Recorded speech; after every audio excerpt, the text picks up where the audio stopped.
3, 4월 정도 1차 어떤 알트 불장이 올 거라고 보고 있고 그렇게 됐을 때 XRP의 가격을 좀 조심스럽게 말씀드려보면 달러 기준으로는 한 10달러 정도? 한 14,000원 정도는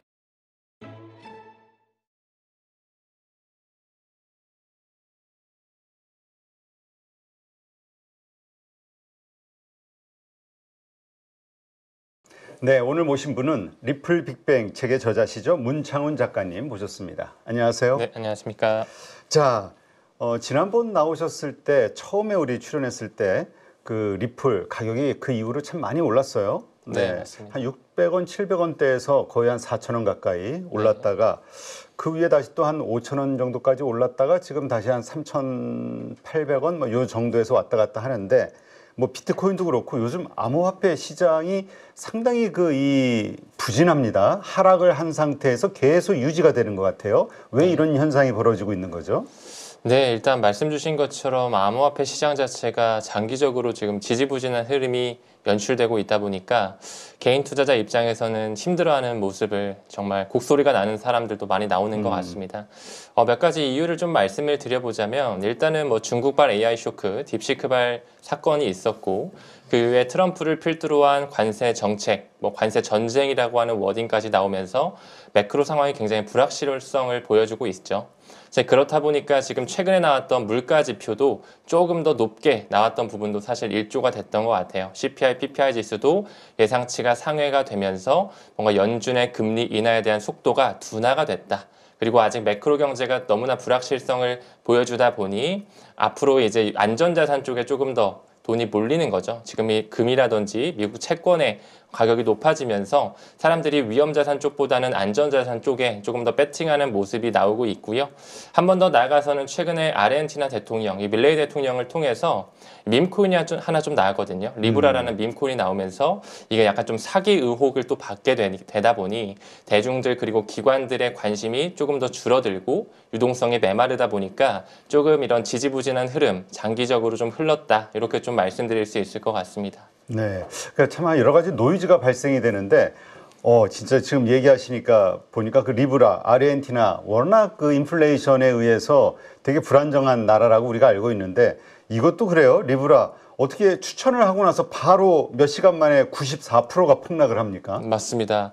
지금 사실 뭐 리브라뿐만 아니라 최근에 상장됐던 뭐 작은 밈 코인들, 뭐 트럼프 코인이나 멜라니아 코인도 있었고, 뭐 베라체인 등등 사실 많은 코인이 이제 상장이 됐을 때 암호화폐 시장의 유동성이 좀 풍부하게 된다면 좀 되게 상장 빔이라는 게 있는데 지금 현재는 여러 가지 매크로 환경이라든지 그런 불확실성 때문에 유동성이 메말랐다 보니 상장이 되자마자 바로 또 주춤주춤 하면서 내리꽂는 그런 모습들이 연출되고 있습니다. 그렇기 때문에 우리가 암호화폐 투자할 때는 이런 밈코인보다는 조금 더 이제 메이저 상단에 있는 시가총액 상단 코인에 포커스를 맞춰야 되지 않을까 이렇게 좀 생각을 하고 있습니다. 네, 사실 그 비트코인과 관련해서 트럼프 대통령이 취임하고 난 후에 뭐 국가자산으로 매입을 할 것이니 뭐 여러 가지 기대가 있었잖아요. 네. 정책들에 대한 기대감. 근데 좀 실망하는 것 같아요. 오히려 트럼프는 자기 관련된 코인을 만들면서 이거 뭐지? 뭐 이렇게 좀 의아해하는 사람들이 증가하고 있는 것 같은데 또 시장이 어렵다 보니까 왜 이런 현상이 벌어지고 있는 거죠? 네, 사실 이제 도널드 트럼프가 당선되기 전부터 본인은 이제 크립토 프레지던트가 되겠다라는 친암호화폐 성향이며 비트코인을 미국의 어떤 전략적 비축으로 자산으로 만들겠다 이런 어떤 공약과 약속을 펼쳐왔었는데 그러면서 이제 당선된 이후에 크립토 차르 부서를 만들었죠. 이제 크립토 황제라고 불리우는 블록체인과 인공지능 섹터를 산업을 발전시키겠다. 라고 하면서 그런 신설 부서가 생기고 데이비드 sak스라고 하는 사람이 이제 수장으로 올라오면서 정말로 도널드 트럼프가 말한 것처럼 미국에서 비트코인을 받아들일 수 있겠는데? 라고 하는 이런 좀 기대감이 사실 크게 있었습니다. 근데 최초에 그 이제 데이비드 sak스 크립토 차르 부서의 수장이 이제 기자회견을 했을 때 뭔가 조금 한 발 빼는 듯한 느낌이 나왔어요. 뭐 이제부터 비트코인을 받아들이는 그런 타당성에 대해서 연구 조사해 보겠다. 뭐 규제 완화에 대해서 논의를 해보겠다. 혹은 아직 국회의원들이 비트코인이라든지 이 크립토 생태계에서 너무 문외한이다 보니 교육 쪽에 포커스를 맞추겠다라는 식으로 조금 뭐 확실하게 난 이걸 채택하겠다가 아니라 한 발짝 물러서서 규제에 대한 완화라든지 타당성에 대해 조사해 보겠다 이런 식으로 좀 뜨뜻미지근하게 말을 하다 보니 사실 시장 자체는 크게 한번 실망한 이력이 있었습니다. 하지만 그럼에도 불구하고 저는 앞으로 미국 시장에서 미국 국가와 주 정부 차원에서 비트코인을 받아들일 것이다라고 바라보고 있어요. 지금 현재 미국의 50개 주 연방 준비를 필두로 한 51개 주까지 봤을 때 거의 20개가 넘는 주정부에서 비트코인을 받아들이기 위한 그런 비축 법안을 실제로 제정하고 있고 상원 하원 통과를 앞두고 있는 시점에 있거든요. 그중에서도 유타주 같은 경우는 이미 하원은 통과했고 상원 투표도 얼마 안 남았고 이제 마지막 주지사 투표 일정만 남았기 때문에 정말 유타주 자체가 미국의 최초로서 주정부에서 비트코인을 받아들일 수 있는 움직임 충분히 나올 수 있지 않을까 생각이 들고, 또한 지금 미국을 필두로 한 그런 연기금, 뭐 공무원 펀드라든지 아니면 뭐 캘리포니아를 필두로 한 교직원 펀드에서 마이크로 스트래티지, 최근에 이제 사명을 바꿨거든요. 스트래티지의 주식을 엄청나게 사들이고 있다는 것을 포착했어요. 즉 다시 말해 그 연기금 펀드 같은 경우는 굉장히 보수적으로 투자하고 중장기적으로 투자하는 것으로 잘 알려진 하나의 그런 펀드인데, 거기서 지금 마이크로 스트래티지, 이 스트래티지 MSTR의 주식을 건드렸다라는 것은 미국 국가 자체에서도 조금씩 눈독을 들이고 있다라고 표현을 할 수가 있고, 마지막으로 미국의 1등 채굴업체 마라톤 디지털 홀딩스, 최근에 이제 마라 홀딩스로 리브랜딩이 됐거든요. 이 마라톤 디지털 홀딩스도 마찬가지로 텍사스를 필두로 한 발전소를 완전히 사들이면서 비트코인을 더더욱 공격적으로 채굴하기 위해 노력하고 있고, 이 마라홀딩스 같은 경우는 지금 뒷배를 봤을 때 트럼프 행정부랑 직접적으로 유착 관계를 가지고 미국에 대한 비축 자산을 하기 위해서 이미 어느 정도 약속이 되어 있습니다. 그렇기 때문에 지금 겉으로 봤을 때는 뭔가 실망을 하고 비트코인 안 받아들이는 거 아니야? 라고 좀 생각을 할 수 있겠지만, 뒷단에서는 MSTR 주식이라든지 채굴 업체를 통해서 주정부의 움직임을 통해서 미국 국가 단위에서 조만간 채택하는 움직임이 좀 충분히 나올 수 있지 않을까, 이렇게 바라보고 있습니다. 네, 그렇군요. 자, 요즘 그 뭐죠? 준비자산법, 가상자산 준비자산법, 그 루미스 상원 의원이 미국에서 이제 다시 준비하면서 비트코인, 그리고 이제 리플이 또 거기 들어가지 않겠냐 기대했었는데 비트코인만 딱 포함시키면서 또 이게 실망 매물이 나왔다. 근데 이런 이유에는 이 리플에 대한 가격 조작 의혹, 이게 좀 있었다고요? 이게 금융 상품에서는 이게 가장 치명적인 루머인데 어떤 얘기입니까? 네, 일단 말씀 주신 것처럼 이제 미국 상원 의원이죠. 신시와 루미스가 비트코인을 받아들이겠다라는 말에서 사실 디지털 에셋으로 워딩을 바꿨거든요. 그러면서 뭐 리플이라거나 뭐 이더리움이라거나 미국을 기반으로 한 뭐 에이다, 뭐 도지코인 이런 것들도 포함이 될 수 있지 않을까라고 하는 굉장히 긍정적인 기대감이 있었습니다. 그 중에서도 대표님이 말씀하신 것처럼 XRP에 대해서는 뭔가 좀 가격에 대한 조작 의혹이 있다라는 이유로서 약간의 퍼드성 기사, 과장된 기사로 XRP는 준비자산에서 탈락이 됐다, 이렇게 좀 언론 플레이가 나온 적이 있었거든요. 근데 실제로 사실 우리가 XRP를 직접적으로 투자를 하고 시간을 들였을 때 지금까지 리또속이라는 말이 괜히 있었던 게 아닙니다. 그렇죠. 네, 약 4년이 넘는 시간 동안 법적 공방에 휩싸여져 있었고, 차트를 크게 봤을 때는 7년이 넘는 기간 동안 이 에너지를 응축하는 이 삼각수렴을 보여줬다 보니까 호재가 너무 많았음에도 불구하고 가격은 눌러 있었던 거죠. 그래서 사실 이번에만 나왔던 그런 이슈가 아니라 뭐 2022년에도 나왔고 2021년에도 XRP에 대한 가격 조작 의혹은 꾸준하게 있었습니다. 그리고 실제로 이 암호화폐 시장 캐파 자체가 지금 현재 한 3.3조 달러 정도 되거든요. 이 애플 시총 하나가 3.5조 달러인데 이 암호화폐 전체가 3.3조 달러다. 즉 다시 말해 시장 캐파가 워낙 작고 이 마켓 메이커들이 충분히 들어와서 유대계좌문으로서 충분히 이 차트를 그릴 수 있는 패턴이 나올 수 있는 상황이기 때문에 사실 XRP뿐만 아니라 많은 암호화폐들이 그들의 어떤 영역 안에서 좀 이렇게 가격에 대한 어떤 이슈와 조작이 이루어질 수 있다고 가능성을 열고 있어요. 그렇기 때문에 우리가 XRP에 투자할 때도 사실 가격 조작 때문에 무서워서 투자하지 못한다, 이 부분에 초점을 맞추기보다는 XRP에 대한 어떤 내재 가치, 리플사의 그런 펀더멘탈에 초점을 맞춰서 분명히 그들이 또 가치 반영을 만들 시기는 올 거라고 바라보고 있거든요. 그렇기 때문에 일단은 좀 그런 가격적인 부분보다는 가치에 초점을 맞춰야 되지 않을까. 그리고 미래에는 신시아 루미스 상원 의원이 말한 것처럼 비트코인뿐만 아니라 뭐 이더리움이라든지 리플 XRP도 충분히 그런 디지털 애셋 안에 미국이 받아들이는 그런 자산 클래스 안에 편입이 될 수 있다라고 저는 가능성을 좀 농후하게 바라보고 있습니다. 네, 그렇군요. 지금 말씀하신 것처럼 SEC하고 지금 법정 공방이 마무리는 안 됐죠. 네, 참 그 투자하신 분들은 아주 긍정적으로 좀 전망을 하긴 합니다만 네. 우리 저 작가님은 어떠세요?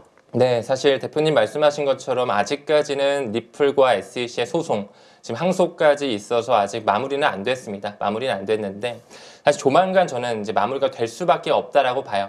지금 현재 SEC의 뭔가 태세 전환과 세대 교체가 이루어지면서 과거에는 좀 다른 패턴의 움직임을 보여주고 있거든요.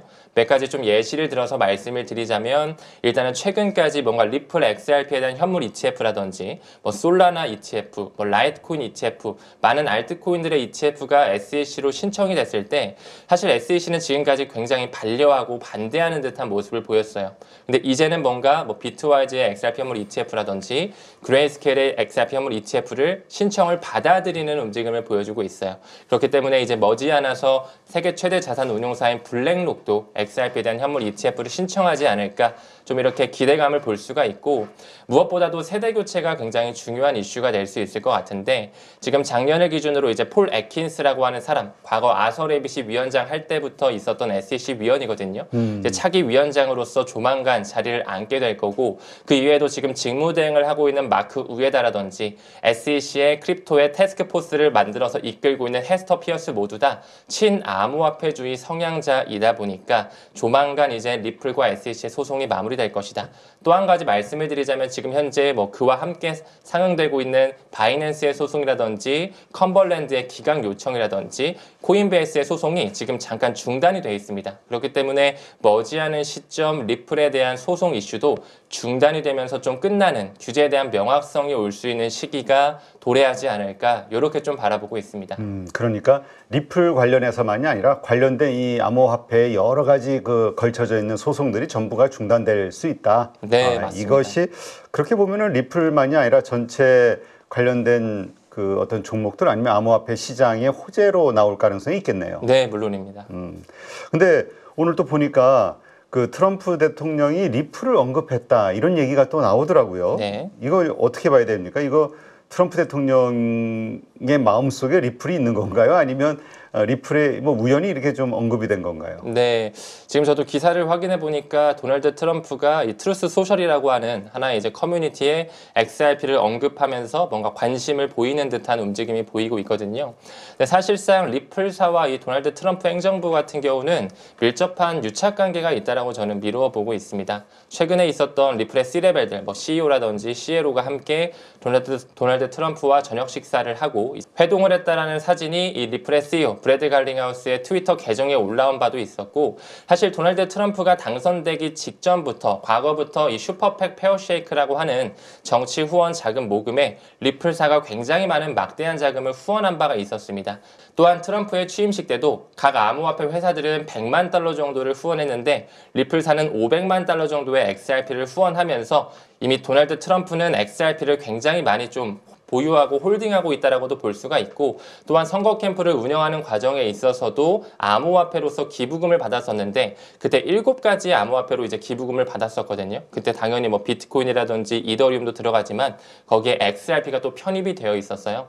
그렇기 때문에 암호화폐를 굉장히 좀 받아들이는 스탠스뿐만 아니라 이미 과거서부터 기부를 받아왔고 모금 활동을 해왔기 때문에 XRP를 직간접적으로 홀딩하고 있다. 이렇게 좀 바라보고 있습니다. 또한 이 도널드 트럼프 일가가 이끌고 있는 월드 리버티 파이낸셜을 통해서도 비트코인이라든지 이더리움을 막대하게 가지고 있기 때문에 암호화폐를 굉장히 좀 받아들이고 뭔가 디파이 생태계를 키우는 듯한 도널드 트럼프의 움직임이 기대가 되지 않을까 좀 이렇게 바라보고 있습니다. 그래서 이 도널드 트럼프가 최근에 올렸던 이 트루스 소설에 올린 XRP 언급 자체는 그렇게 부자연스럽거나 깜짝 놀랄만한 이슈는 아니라고 저는 생각을 하고 있습니다. 그러니까 여러 가지 측면에서 트럼프에게도 호감을 얻고 있는 코인 중에 하나로고 이렇게 우리가 이해할 수 있는 거군요. 네, 맞습니다. 그리고 트럼프가 완전히 인지하고 있는. 보니까 2024년 말부터 미국 내 계약 체결이 급증을 했다 이런 뉴스가 또 있네요. 리플이. 네. 이 얘기는 이제 결국 많이 사용하고 있다 금융권에서 아니면 뭐 여러 분야에서 이 얘기가 되겠죠. 뭐 트럼프도 선거 자금을 리플로 받았다는 얘기도 거기에 포함이 될 수 있는 거고. 네, 일단은 뭐 미국에서도 아마 올해 안에는 리플렛이 들어간 ISO 2002 메시징 표준을 완전히 이제 받아들이기 때문에 실제 그 물밑 작업이 진행되고 있다라고 말씀드릴 수 있을 것 같습니다. 사실 미국을 기반으로 한 여러 자금이체 기업이라든지 송금 회사들, 뭐 예시를 좀 들어보자면 웨스턴 유니온이라든지 머니그램, 리아 머니 트랜스퍼 같은 이런 송금 업체들이 모두 다 리플렛과 파트너십을 맺고 있거든요. 그 말은즉슨 국경 간 결제, 송금을 할 때 XRP가 브릿지 통화로 활용이 되면서 가치가 이동된다라는 것을 반증합니다. 또한 올해 7월 14일 같은 경우는 페드, 연준에서 운용하고 있는 페드와이어 펀드 서비스 안에 리플렛이 탑재된 그 표준이죠. ISO 2002를 완전히 마이그레이션 받아들이기 때문에 이제 슬슬 미국의 주요 금권 세력들도 리플렛을 받아들이는 그 하나의 표준을 받아들이는 시기가 점점 도래하고 있다는 것 굉장히 고무적으로 바라볼 수 있다. 이렇게 좀 해석하고 있습니다. 네. 자, 뭐 이런 것들 보면은 뭐 호재들이 분명히 있는 것 같기는 한데 어쨌든 그 가격대가 이렇게 좀 횡보하고 있고 하락하고 있다 보니까 물론 그 전에 많이 급등하긴 했습니다만 이미 재료가 반영된 거 아니냐 이런 시각이 있을 수 있을 것 같아요. 이미 충분히 오를 만큼 올랐다라고 봐야 될까요? 네, 사실 대표님 말씀하신 것처럼 이 리플 XRP 같은 경우는 도널드 트럼프가 당선된 이후부터 거의 한 6배, 7배 정도 올랐다 보니 지금 다시 조금 내려와 있지만 많이 올랐다 보니 사실 많은 이제 투자자분들께서 이미 많이 선반영된 게 아니냐, 혹시 지금 사도 되냐 이런 질문을 많이 해주시거든요.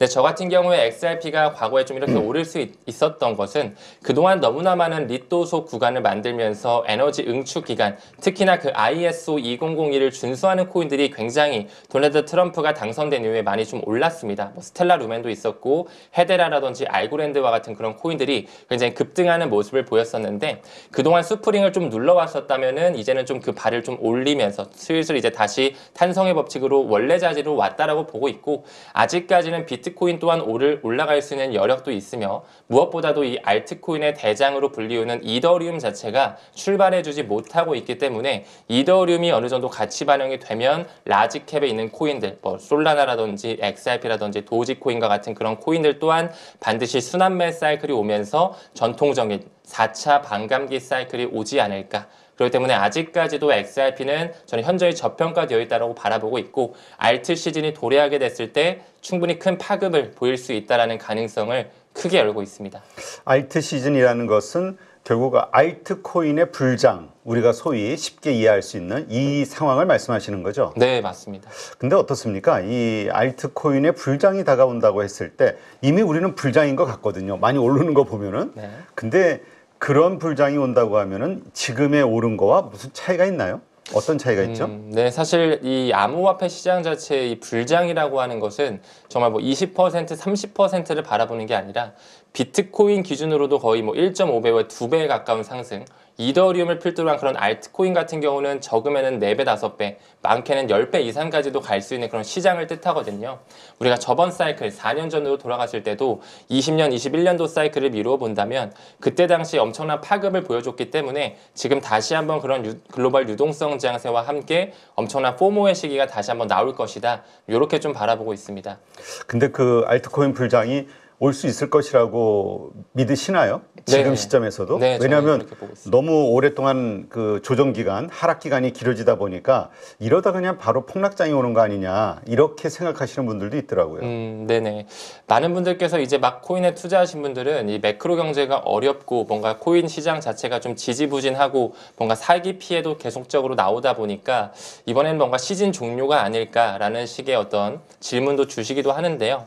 사실 우리는 암호화폐 투자할 때 굉장히 중요하게 바라봐야 되는 하나의 사이클이 있습니다. 그것이 바로 이제 반감기 사이클이라고 하는 건데 항상 반감기 같은 경우는 비트코인을 기준으로 4년 주기마다 오거든요. 반감기라고 하는 것은 이 채굴 공급량 자체가 절반으로 줄어드는 거고 그 반감기라고 하는 하나의 지표가 정말 아이러니하게도 미국의 대선과 맞물려져 있고 연준이 돈을 쥐락펴락하는 그 QT와 QE에 대한 피벗 시기와 또 맞물려져 있고 반도체 사이클과 같은 그런 비즈니스 사이클과도 맞물려져 있습니다. 올해를 기준으로 봤을 때 아직까지는 좀 고금리 현상을 보여주고 있지만 이제 슬슬 미국 연준에서 미국 재무부에서 미국 10년물 국채 수익률을 점점 안정화시키려고 하고 있고 최근에 트럼프가 원유 생산량을 높이면서 유가를 잡고 있고 이제 슬슬 전쟁에 대한 마무리 이슈, 러우 전쟁이 끝날 수 있다라는 이런 회담이 열리면서 슬슬 이제 물가가 잡히는 듯한 기대감과 글로벌 유동성 장세가 펼쳐질 수 있다라는 거. 플러스 알파로 한 가지 더 말씀드릴 수 있는 것은 연준을 필두로 한 영래포 잔고 자체가 2021년도 이후로 지금 최저치를 보여주고 있습니다.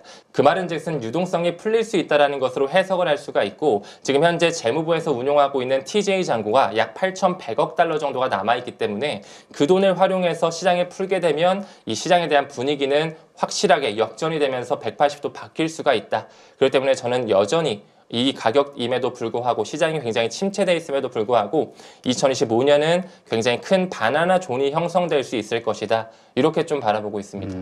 그렇다면 이번 코인 불장에서 기대치를 어느 정도 갖고 계세요? 비트코인이나 리플 같은 이런 종목들에 대해서? 네, 일단 이 가격적인 부분을 제가 물론 예측하기는 굉장히 어렵지만 우리가 중요하게 바라봐야 되는 두 가지의 좀 어떤 시기가 있을 것 같아요. 저는 일단 1차적으로는 한 3, 4월 정도 1차 어떤 알트 불장이 올 거라고 보고 있고 이제 2차 불장은 한 뭐 4분기 정도가 될 거라고 바라보고 있는데 일단 1차 불장으로 좀 말씀을 드려보자면 비트코인 기준으로는 저는 개인적으로 2억 정도는 충분히 넘어가는 움직임이 나올 거라고 보고 있습니다. 뭐 조금 더 간다면 뭐 2억 2천, 2억 3천 달러 기준으로 한 160K에서 한 170K 정도는 충분히 올라갈 수 있는 포션이 남아있다라고 보고 있고 그렇게 된다라고 했을 때 뭐 이더리움이라든지 XRP 그런 알트 시즌이 또 동반이 되면서 비트코인 도미넌스가 하락되는 그러면서 또 인간 지표로서 많은 개인들 탐욕을 절제하지 못하는 개인들이 들어와서 시장이 굉장히 좀 광기를 보이는 그런 환희의 순간이 또 한번 나올 거라고 보거든요. 그렇게 됐을 때 XRP의 가격을 좀 조심스럽게 말씀드려보면 달러 기준으로는 한 10달러 정도, 한 14,000원 정도는 좀 공격적으로 바라볼 수 있지 않을까 이렇게 좀 조심스럽게 말씀드려보고 싶습니다. 네, 알겠습니다. 지금 XRP 이제 리플을 XRP로 공식적으로 부르게 뭐 한다고 하는데 리플이 입에 익었어가지고 네, 맞습니다. 네, 어떻습니까? 그 현물 ETF 이거 뭐 준비한다고 했는데 언제쯤 결과가 나올까요? 네, 일단은 XRP에 대한 현물 ETF가 정말 지금 15개 이상의 자산 운용사에서 신청이 되어지고 있고 특히나 프로시어즈 같은 경우는 레버리지, 인버스 레버리지 상품까지도 이 파생 상품까지도 신청이 되어지고 있거든요. 하지만 아직까지는 SEC에서 점진적으로 신청만 좀 받아주고 있지 완전한 승인은 해주지 않고 있습니다. 그렇기 위해서는 전 두 가지의 조건이 좀 필요하다라고 보거든요. 첫 번째 자체는 이 SEC와의 법적 소송이 좀 끝나줘야지만 SEC에서도 이제 좀 ETF를 승인해주지 않을까 이런 생각을 가지고 있고 법적 소송이 끝난다 한들 아직까지는 그 1.5경 정도의 천문학적인 돈을 운용하는 세계 최대 자산 운용사인 블랙록에서 아직 XRP에 대한 현물 ETF를 신청하지 않았거든요. 그래서 이 두 가지의 좀 영역이 SEC의 법적 공방 끝나고 블랙록에서도 좀 XRP에 대한 현물 ETF를 신청해주면 그때서야 좀 비로소 SEC에서도 승인을 해주느냐 마느냐 좀 그런 기로에 서지 않을까 이렇게 기다리고 있습니다. 지금 워낙 시장이 뭐 말씀하신 것처럼 뭐 한 3, 4월서부터는 코인 불장을 기대하신다고 했지만 어쨌건 현재 계속 하락하고 있고 상승하지 못하는 약한 모습을 보이다 보니까 이 불안해하는 분들이 참 많은 것 같아요. 특히 초보 투자자들이 그런 경우가 많은 것 같아요. 어떻습니까? 우리가 이 코인을 투자를 하기 전에 뭔가 확실하게 알아야 될 것들, 조심해야 될 것들이 있습니까? 네, 일단은 우리가 암호화폐 코인 투자를 할 때 사실 많은 사람들께서 긍정보다는 부정의 시각으로 먼저 좀 시작을 하시고 아무래도 비트코인이라든지 이더리움 같은 경우는 가격대가 좀 높게 형성이 되다 보니까 이 매수하는 부분에 좀 감질맛이 나서 못 사겠다. 나는 0.00 몇 개씩 사는 게 재미가 없다라고 하시는 분들이 사실 정말 많으세요. 그리고 또 아무래도 개인의 욕심이 있다 보니 좀 알트코인 쪽으로 시선이 좀 옮겨지면서 뭐 도지코인이라든지 뭐 시바이누 같은 그런 밈코인에 관심 가지신 분들 정말 많으시고 시가총액을 바라보기보다는 뭔가 일확천금의 기회를 노린다라는 시선으로 암호화폐를 투자하시는 분들 많으신데 그렇게 바라보기보다는 이제 하나의 큰 산업에 대한 형태가 바뀐다라고 바라봐 주셨으면 좋겠어요. 이제 슬슬 도널드 트럼프를 필두로 해서 비트코인을 받아들이는 움직임을 통해 이제 암호화폐에 대한 규제 명확성뿐만 아니라 이 블록체인 산업과 인공지능 산업으로서 완전한 이제 4차 산업혁명으로 나아가는 과도기 속에 있기 때문에 앞으로 이 암호화폐 시장 자체가 엄청나게 커질 것이거든요. 무엇보다도 STO라고 하는 Security Token Offering, 이제 주식을 코인으로 사는 시대도 곧 열릴 것이고, RWA라고 해서 Real World Asset, 모든 자산을 코인으로 사는 시대를 또한 그 블랙록의 레리 핑키 CEO도 이제는 승인을 촉구하고 있습니다. 그 말은 즉슨 정말 코인으로 모든 것을 살 수 있는 시대가 다가온다는 것을 의미하기 때문에 이 시장 캐파가 훨씬 더 커질 것을 바라봐야 되거든요. 그렇기 때문에 우리가 뭔가 단순하게 짧게 봐서 들어와가지고 먹으려는 그런 욕심보다는 앞으로도 살아남을 수 있는 코인, 앞으로도 이 활용성에 있어서 어떤 측면에 있어서 쓰일 코인들에 좀 포커스를 맞춰가지고 내재 가치와 이 펀더멘탈에 공부하면서 좀 중장기적으로 가져가는 자산 클래스로 활용해 주시면 좋을 것 같다. 그 부분에 있어서는 일단 시가총액이 상단에 있는 코인들, 시가총액이 높다라는 것은 이제 기관의 자금이 그만큼 많이 들어와서 채택률이 높고 앞으로도 어딘가에서는 활용이 될 확률이 높은 코인이기 때문에 그런 코인들에 좀 집중을 해주셨으면 좋겠다라는 생각 말씀드리고 싶고, 마지막으로 이제 또 큰 돈을 한 번에 넣기보다는 우리가 달러 코스트 에버리징이라고 해서 이제 분할 매수라고 쉽게 부르잖아요. 뭐 한 달에 50만 원씩 적금 넣는 것처럼 뭐 한 달에 50만 원씩 코인을 산다, 뭐 일주일에 10만 원씩 나는 뭐 비트코인, 이더리움, 뭐 XRP를 산다, 이런 것처럼 여유 자금으로 조금씩 적립식 적금을 넣는다라고 생각하면서 투자를 좀 보수적으로 해가면 어떨까 말씀드릴 수 있을 것 같습니다. 네. 자, 그렇다면 콕 집어서 리플을 투자하겠다 생각하는 분들은 뭘 조심해야 될까요? 뭘 꼭 알아야만 될까요? 네, XRP를 투자하신다라고 했을 때는 일단 XRP의 비전이 무엇인지, 어떤 것을 하기 위해 나온 것이며, 또 리플사가 이제 XRP를 발행한 것인데, 이 XRP 같은 경우에 토크노믹스 총 발행량이 어느 정도고 현재 시장에 유통된 물량이 무엇이며 어느 정도이며, 또한 이제 에스크로라고 하는 그 개념 우리가 꼭 반드시 알아야 되겠죠.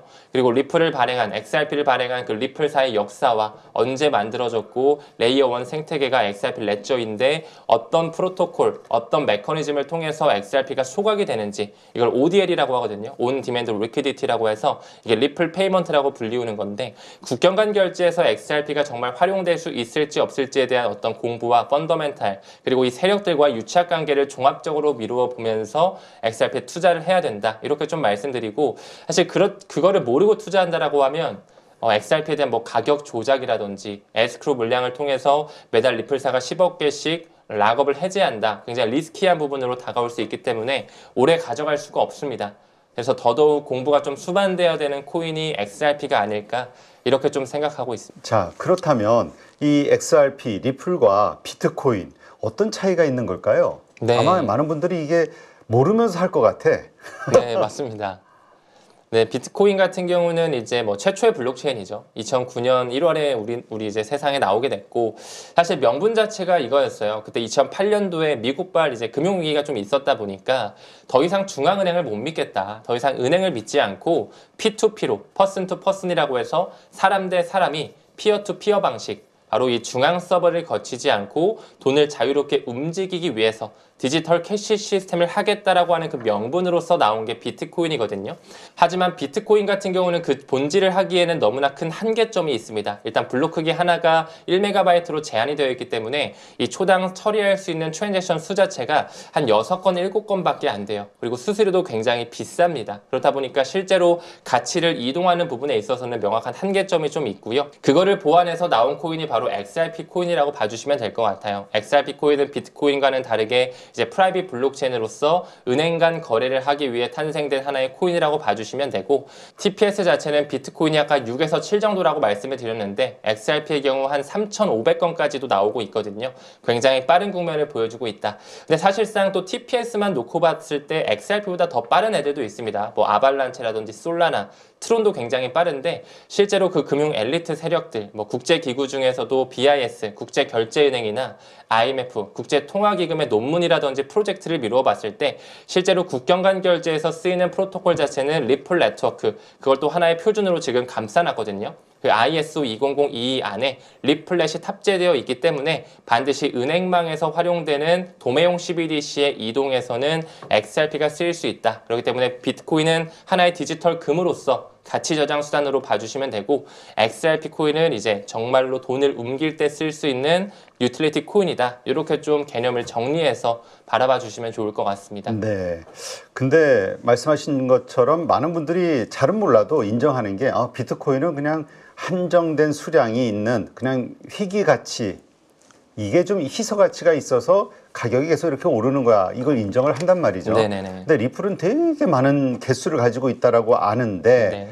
이번에 나온 뉴스들을 보면은 리플의 그 CTO가 비트코인 보다도 어쩌면 리플이 더 희소하다, 뭐 이런 주장을 했다. 이게 좀 화제가 됐어요. 이게 네. CTO가 우리가 단순 개수 따지면은 말도 안 되는 얘기인데 네. 어떤 의미로 이런 얘기를 했을까 좀 궁금해요. 네, 일단 대표님 말씀 주신 것처럼 리플의 CTO, 이제 데이비드 슈워츠라고 하는 사람인데, 일단 설명드리기 전에 굉장히 재밌는 점이 하나 있어요. 리플의 CTO 같은 경우는 비트코인이 나오기 전인 1991년서부터 이 분산형 컴퓨팅 시스템이라고 하는 비트코인을 만들 때 필요한 이 분산 원장 기술에 대한 하나의 특허를 가지고 있었거든요. 그래서 사실 일각에서는 이 비트코인을 만드는 사토시 나카모토가 한 개인이 아니라 집단일 확률이 있는데, 그 리플의 CTO와의 뭔가 유착 관계가 있을 것이다. 이렇게도 좀 바라보기도 하거든요.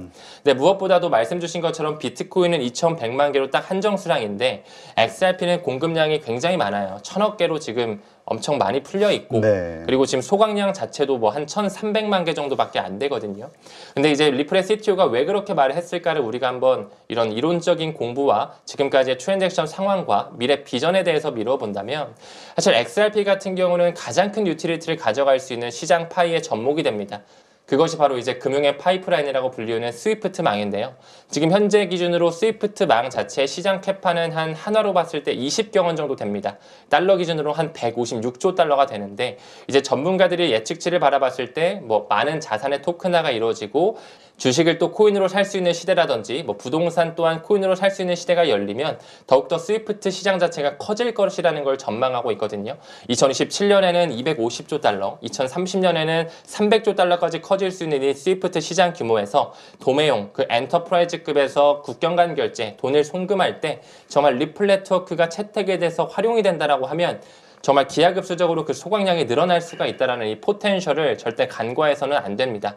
그렇게 된다라고 하면 리플 XRP의 그 총 공급량 1,000억 개가 현저히 부족할 수가 있고, 그렇기 때문에 그때 당시를 대비해서 리플의 CTO 데이비드 슈워츠는 비트코인이 사토시 단위 1억 분의 1로 쪼개질 수 있다면 XRP는 100만 분의 1로 쪼개질 수 있는 하위 단위죠. 드랍 단위로 애초부터 설계를 해놨지 않았을까, 이렇게 좀 합리적 의심을 할 수 있을 것 같습니다. 네, 그렇군요. 지금 원래 비트코인 하면 우리가 안전자산, 그래서 금의 대체제라고 생각을 했던 적이 있었는데, 돌아가는 상황을 보니까 오히려 미국 증시하고 뉴욕 증시하고 궤를 같이 한다.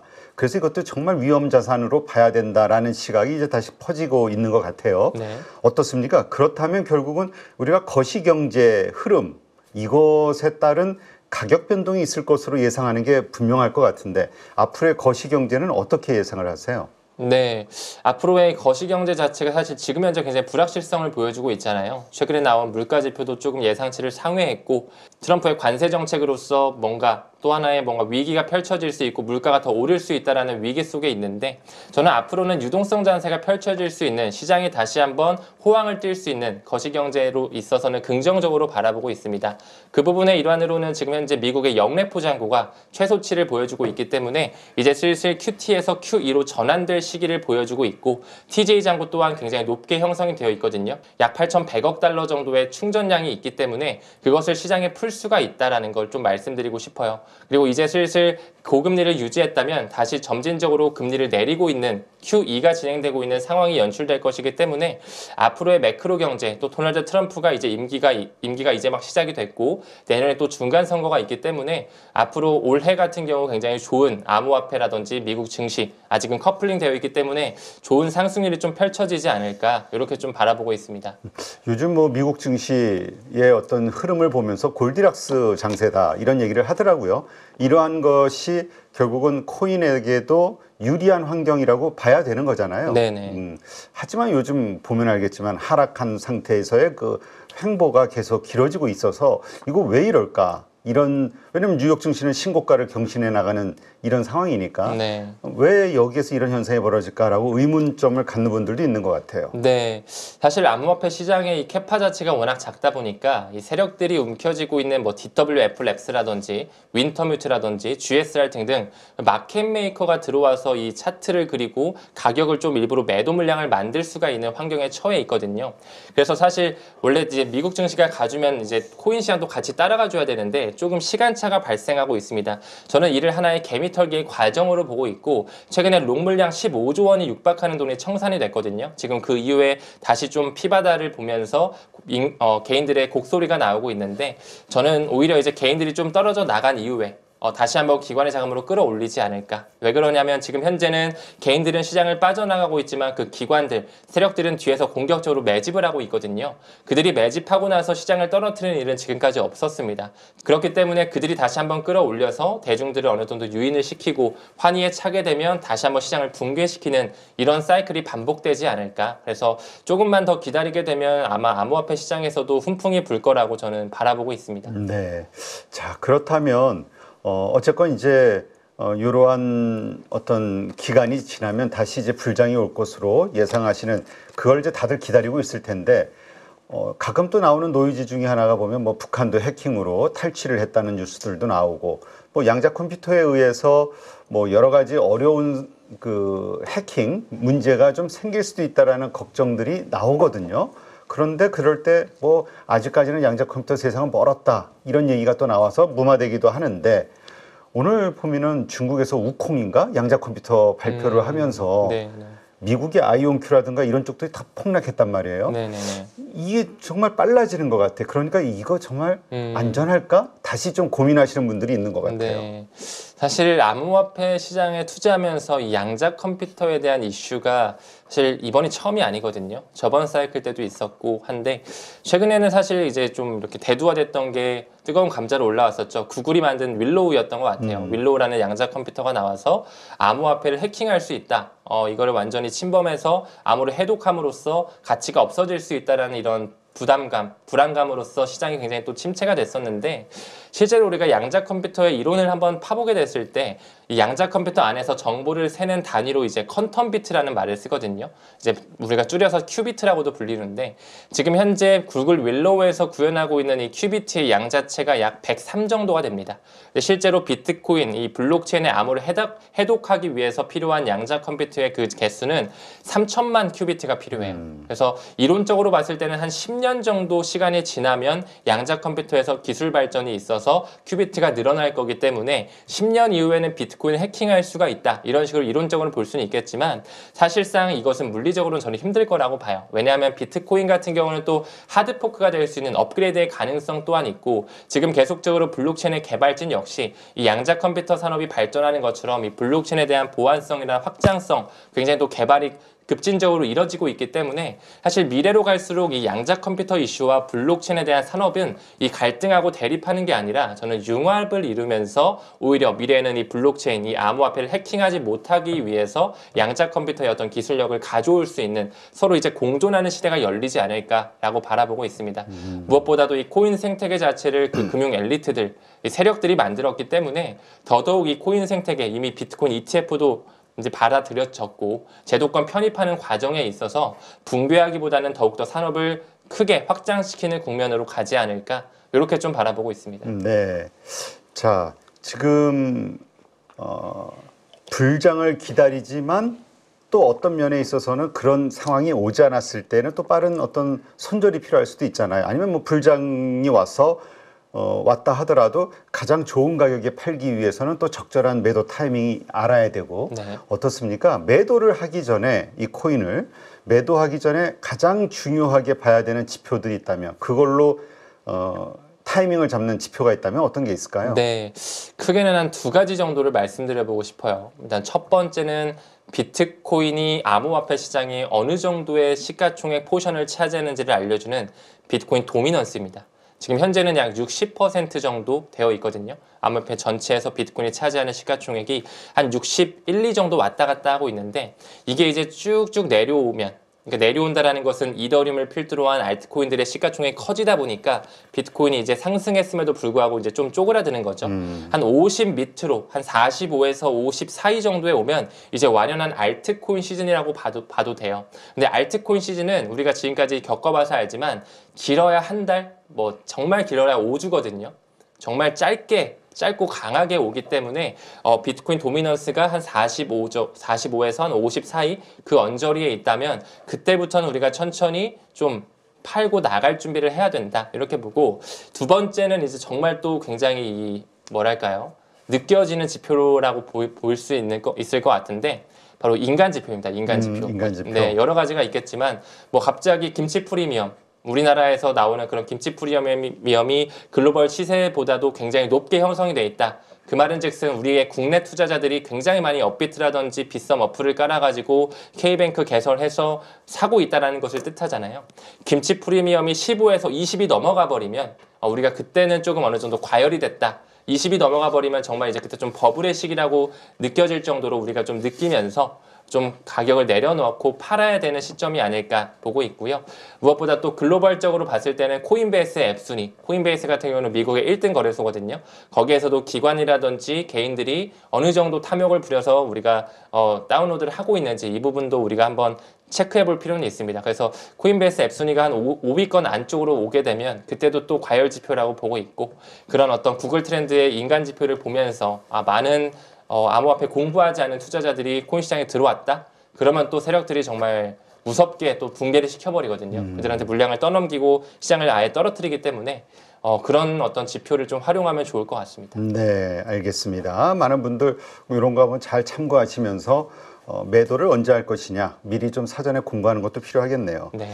자, 근데 이 XRP 리플과 관련해서는 이 본사가 너무 많은 물량을 가지고 있다 이런 의견도 있더라고요. 네네. 그러니까 결국 시장에서 가격이 많이 올랐을 때 리플 본사에서 물량을 풀어버리면 적게 팔고도 많은 현금을 챙길 수 있는 그런 어떤 위험성 그 대신 물량은 확 증가가 되니까 시장은 폭락할 가능성 네.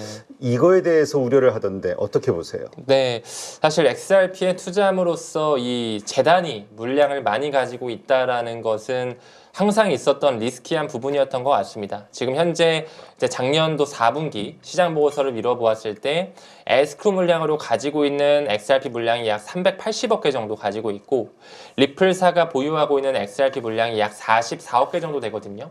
즉 다시 말해 공급량인 1000억 개 중에 거의 40%의 물량을 리플사에서 핸들링이 가능하다는 겁니다. 이것을 봤을 때 사실 우리 개인 투자자 입장에서는 물량을 거의 절반 가까운 수준이 가지고 있다 보니까 재단에서 가지고 있다 보니까 언제 덤핑 물량이 나올지 모른다 이렇게도 바라볼 수 있겠지만 무엇보다도 그 미국에 본사를 둔 회사이자 그리고 또 도널드 트럼프와 굉장히 밀접하게 연관되어 있는 코인 이 XRP이고 미래의 달러가 가치가 이제 붕괴가 되고 나서 게리콘이 이야기한 것처럼 게리콘 같은 경우는 골드만삭스의 전 대표거든요.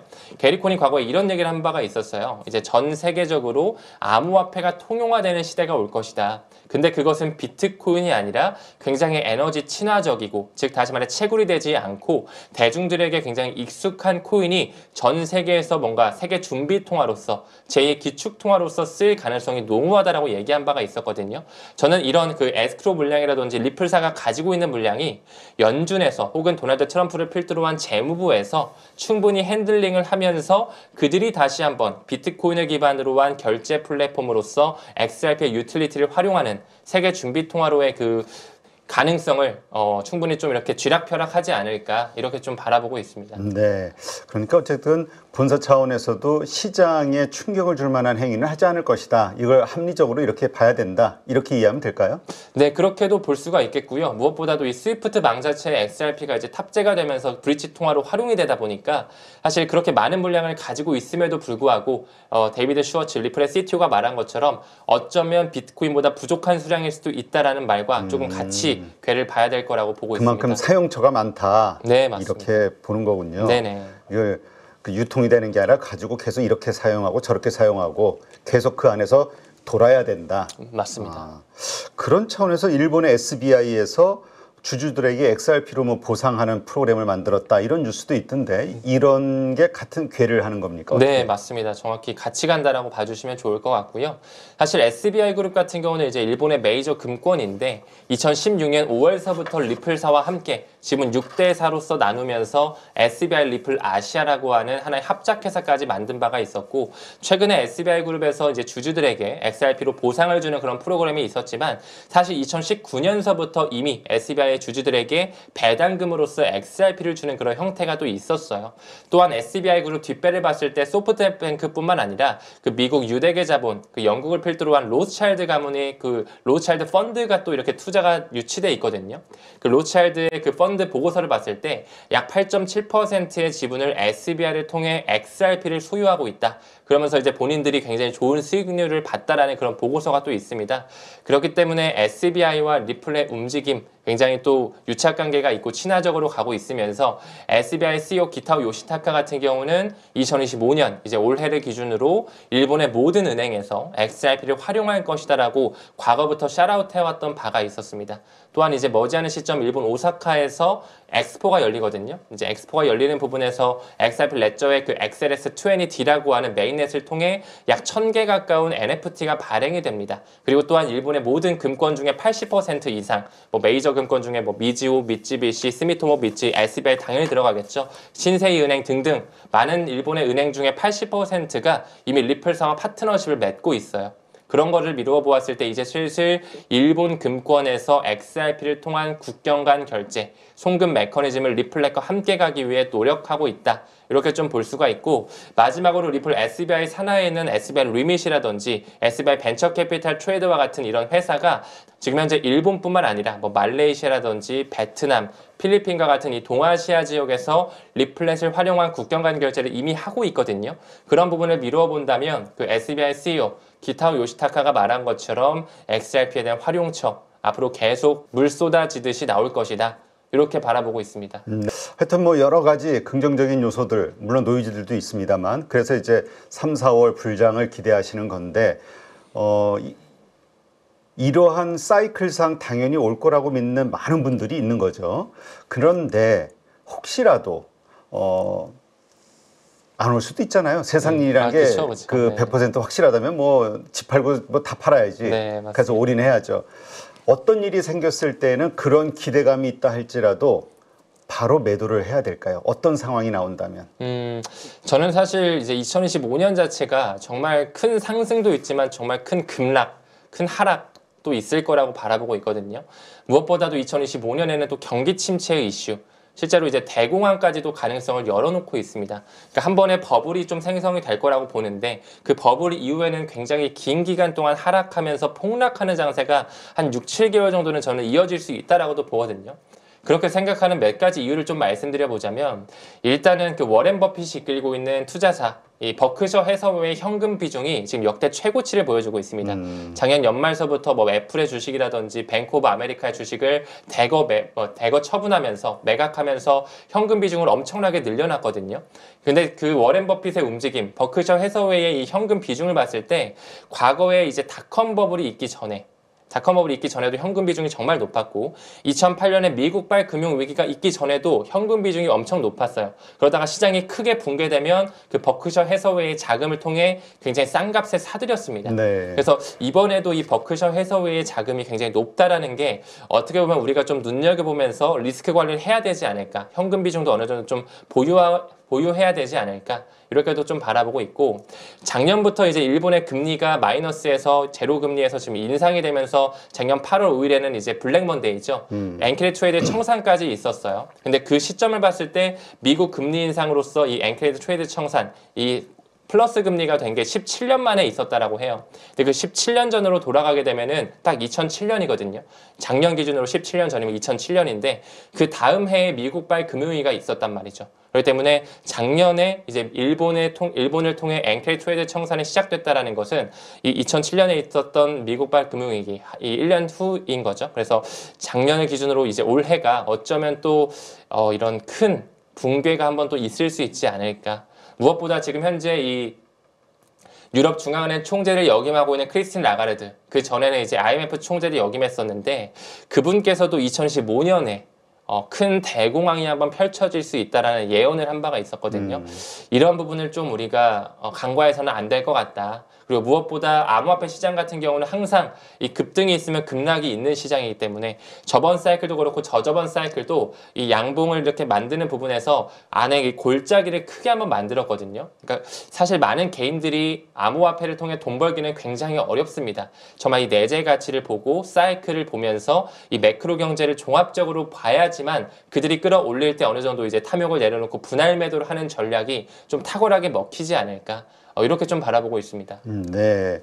그래서 말씀하신 대로 뭔가 폭등장이 왔다 하더라도 분할 매도를 통해서 적절하게 수익을 챙기자. 이거는 이해가 되는데 폭등장이 오지 않는 상황. 그러나 계속 이제 금액이 빠지는 거죠.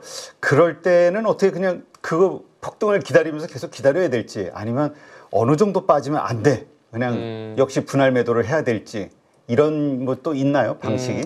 저는 사실 폭등장이 아예 안 오지는 않을 거라고 봐요. 왜냐하면 이제 암호화폐 시장 자체가 일단은 지금 현물 ETF에 대한 알트코인의 ETF가 지금 계속 신청이 되어지고 있고 무엇보다도 암호화폐 거래소라든지 뭐 여러 가지 플랫폼, 뭐 서클이라든지 리플사도 마찬가지고 뭐 제미나이 거래소라든지 뭐 이토로 같은 이런 플랫폼들이 지금 IPO 기업 공개를 준비하고 있거든요. 근데 항상 그들이 기업 공개를 할 때, 나스닥에 상장을 할 때는 항상 이 암호화폐 시장이 엄청나게 불장해 있을 때, 그 피크치를 보여줄 때 항상 이 상장을 해요.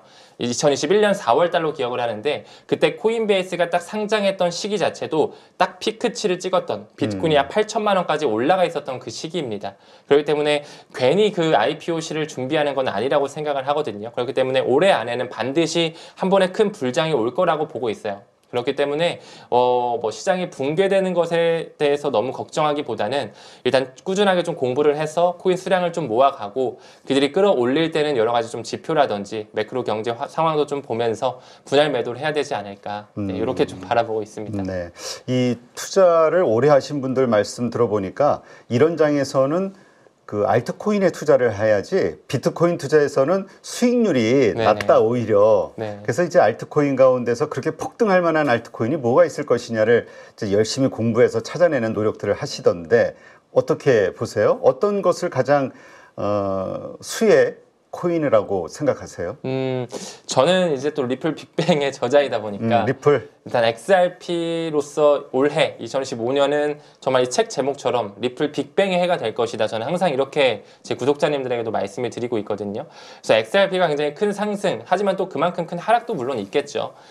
사실 근데 알트 시즌이 도래하게 되면 뭐 이더리움뿐만 아니라 뭐 도지코인, 시바이누, 솔라나, 뭐 에이다, 아발란체 등등 굉장히 많은 거의 모든 코인들이 다 폭등을 하는 장세가 있기 때문에 웬만하면 일단은 좀 시가총액 상단에 있는 코인들을 일단 좀 분산화를 해두는 게 어떨까 이렇게 좀 바라보고 있습니다. 너무 한 군데에다 몰빵을 하게 되면 이게 다 사이클이 있고 뭔가 순환매 사이클에 따라 뭐 이더리움이 먼저 가고 그다음 뭐 도지가 가고 XRP 가고 그다음에 뭐 미들캡에 있는 그런 코인들 마지막에 또 밈코인까지 한번 또 휘몰아치는 이런 파도 장세가 있기 때문에 웬만하면 이 시가총액 상단에 그런 메이저 코인에 좀 분산화 작업을 해두는 게 바람직하지 않을까 생각합니다. 네. 지난번 오셨을 때 리플 다음으로 그래도 좀 가장 긍정적으로 보는 게 이제 이더리움이라고 하셨던 걸로 제 기억이 나는데 네네. 근데 또 이더리움 관련해서 다른 의견 가지신 분들도 좀 있더라고요. 뭐냐면 이번에 그 트럼프 대통령이 자기 코인을 만들 때 사용했던 플랫폼이 전부 솔라나였다. 그래서 이더리움이 아닌 솔라나가 그 가장 큰 수혜가 되지 않겠냐 이번 폭등장에 이렇게 보시는 분들도 있던데 어떻게 생각하세요? 네, 사실 최근에 이제 이더리움 가격이 워낙 저조했다 보니까 지지부진했다 보니까 시장 자체에서는 이제는 솔라나한테 밀린다. 그리고 이제 많은 USDC가 또 솔라나 위에 기반해서 올라오기도 했고 무엇보다도 지금 트랜잭션 자체도 솔라나가 엄청나게 빠르고 많은 밈코인도 좀 솔라나에서 올라오다 보니까 이더리움은 뭔가 내러티브를 상실했다. 또 무엇보다 이 솔라나는 미국 기반인데 이더리움을 만든 사람은 비탈릭 부테린이기 때문에 러시아인이기 때문에 더더욱 뭔가 이더리움을 저버리는 듯한 모습이 나올 것이라고 생각을 하는데 생각을 하시는 분들이 많으신데 저는 완전히 반대로 생각을 합니다. 뭐 그래요? 그렇다고 해서 이더리움이 폭등하고 솔라나를 주저앉는다 이게 아니라 이더리움과 솔라나는 각각의 영역에서 생태계를 가져가는 스마트 컨트롤의 대장격으로 우리가 같이 좀 포용해야 되는, 같이 가져가야 되는 플랫폼이라고 봐요. 특히나 이더리움 같은 경우는 물론 러시아인인 그 비탈릭 부테린이 만들었지만 함께 개발했던 조셉 루빈이라고 하는 사람이 있거든요. 그 같은 경우는 지금 현재 이 컨센시스라고 하는 이더리움 기반의 어떤 소프트웨어 개발 회사를 이끌고 있어요. 이미 이더리움 같은 경우는 컨센시스가 뒷배로 있고 그뿐만 아니라 이더리움 기업 연합이라고 해서 엔터프라이즈 이더리움 얼라이언스, 이미 많은 기업체들과 기업용 블록체인으로서 이더리움을 쓸 수 있게끔 이미 손을 잡고 있고 파트너십을 맺고 있습니다. 우리나라의 뭐 삼성 SDS라든지 LG CNS라든지 뭐 한화 시스템, 하나은행 등등 많은 어떤 그런 대기업에서도 이더리움을 채택을 하고 있거든요. 괜히 채택한 건 아니라고 생각을 하고, 또한 이더리움을 더욱더 확장시키기 위해서 최근에 이 이더리얼 라이즈도 이제 출범이 됐는데, 즉 다시 말해서 이제 그 미국을 뒷배로 한 그 세력들이 이더리움 뒤에 붙어 있기 때문에 이더리움 또한 절대 걱정할 코인 레이어 1 생태계는 아니라고 봐요. 아까 언급드렸던 그 컨센시스 뒷배를 봤을 때 HSBC라든지 JP모건, 테마섹의 자금, 소프트뱅크의 자금, 마이크로소프트의 자금 모두 다 그 유대계 자본이 다 섭렵을 하고 있기 때문에 이더리움 쪽을. 네, 그렇기 때문에 이더리움도 앞으로 저는 굉장히 큰 상승이 있을 거라고 바라보고 있습니다. 네, 알겠습니다. 어쨌건 올해 반드시 폭등장이 올 수 있다라고 믿으시는 걸로 보이네요. 네, 저는 그렇게 보고 근데 있습니다. 그 이후에 또 한 번 엄청난 급락장이 급락장. 찾아올 것이다. 네. 그러니까 올해 진짜 급등과 급락이 동시에 찾아오는 해가 될 수 있다. 네, 이렇게 네, 봐야 되는 거군요. 정말 다사다난한 해가 되지 않을까라고 보고 있습니다. 네, 알겠습니다. 네, 하여튼 코인 투자하시는 분들, 뭐 미래를 우리가 어떻게 알겠습니까만 이러저러한 그 결론을 내리시는 그 근거, 그렇죠? 그 근거를 잘 조사해 보시고 동의가 되시는지 확인하면서 네, 투자에 참고를 하시는 게 좋겠죠. 이제까지 리플 빅뱅 저자시죠, 문창훈 작가님과 함께했습니다. 오늘 좋은 인사이트 고맙습니다. 네, 고맙습니다.